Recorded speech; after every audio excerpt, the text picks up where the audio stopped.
Stroke emboli adalah bagian dari stroke sumbatan, di mana emboli yang berarti adalah adanya bekuan dari darah yang terbentuk dari jantung maupun pembuluh darah besar yang dia kemudian terbawa oleh aliran darah sehingga menimbulkan penyumbatan aliran darah di otak.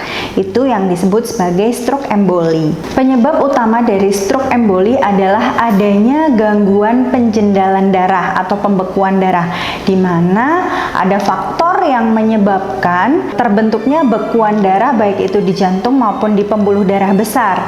Antara lain penyebabnya adalah adanya gangguan denyut jantung yang tidak teratur, sehingga denyut jantung yang tidak teratur tadi menyebabkan gumpalan-gumpalan darah terbentuk di jantung sehingga mudah lolos mengikuti aliran darah.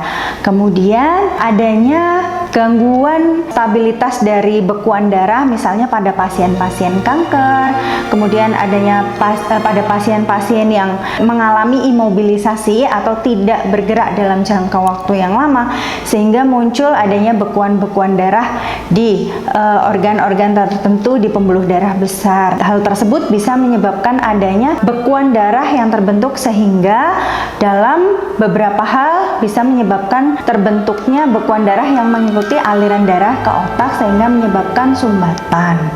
Kemudian selain itu juga bisa terjadi adanya emboli dari lepasnya sumbatan di pembuluh darah besar, misalnya di pembuluh darah di leher sini, di mana ketika terjadi lepasnya bekuan lemak dan plak-plak gumpalan darah di situ bisa menyebabkan sumbatan di pembuluh darah yang lebih kecil di bagian otak.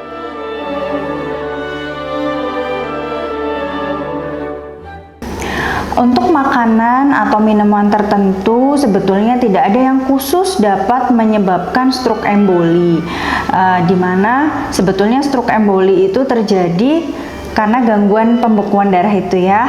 Nah, ketika makanan tertentu ternyata menyebabkan adanya gumpalan darah menjadi lebih mudah menjendal, mungkin itu bisa, tetapi untuk saat ini tidak ada.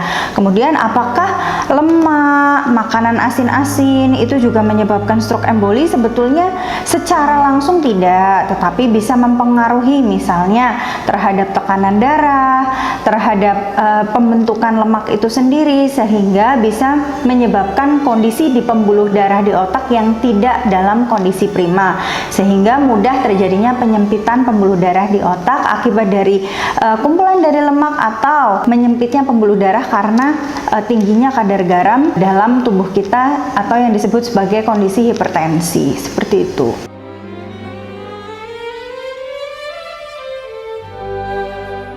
Untuk genetik, sampai dengan saat ini tidak ada yang berpengaruh khusus terhadap terjadinya stroke emboli, sehingga faktor genetik saat ini tidak menjadi penyumbang langsung terhadap kejadian stroke emboli.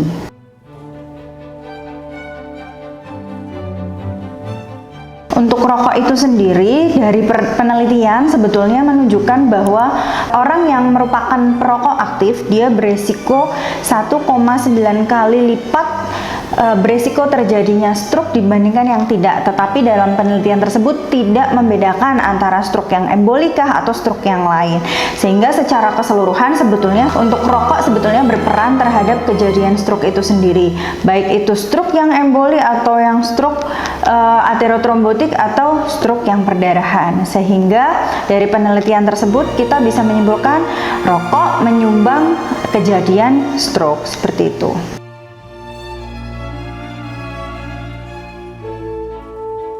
Untuk aktivitas fisik, betul bisa dilakukan sebagai prevensi atau pencegahan adanya stroke emboli, karena seperti yang tadi saya sampaikan, salah satu faktor penyebab peningkatan penjendalan darah adalah imobilisasi atau kurangnya aktivitas fisik, sehingga mudah darah memiliki kecenderungan mudah menggumpal. Kemudian untuk olahraga tertentu tidak ada, yang jelas olahraga yang bisa menguatkan jantung, kemudian menyehatkan pembuluh-pembuluh darah sehingga tidak terjadi penyempitan pembuluh darah, seperti itu.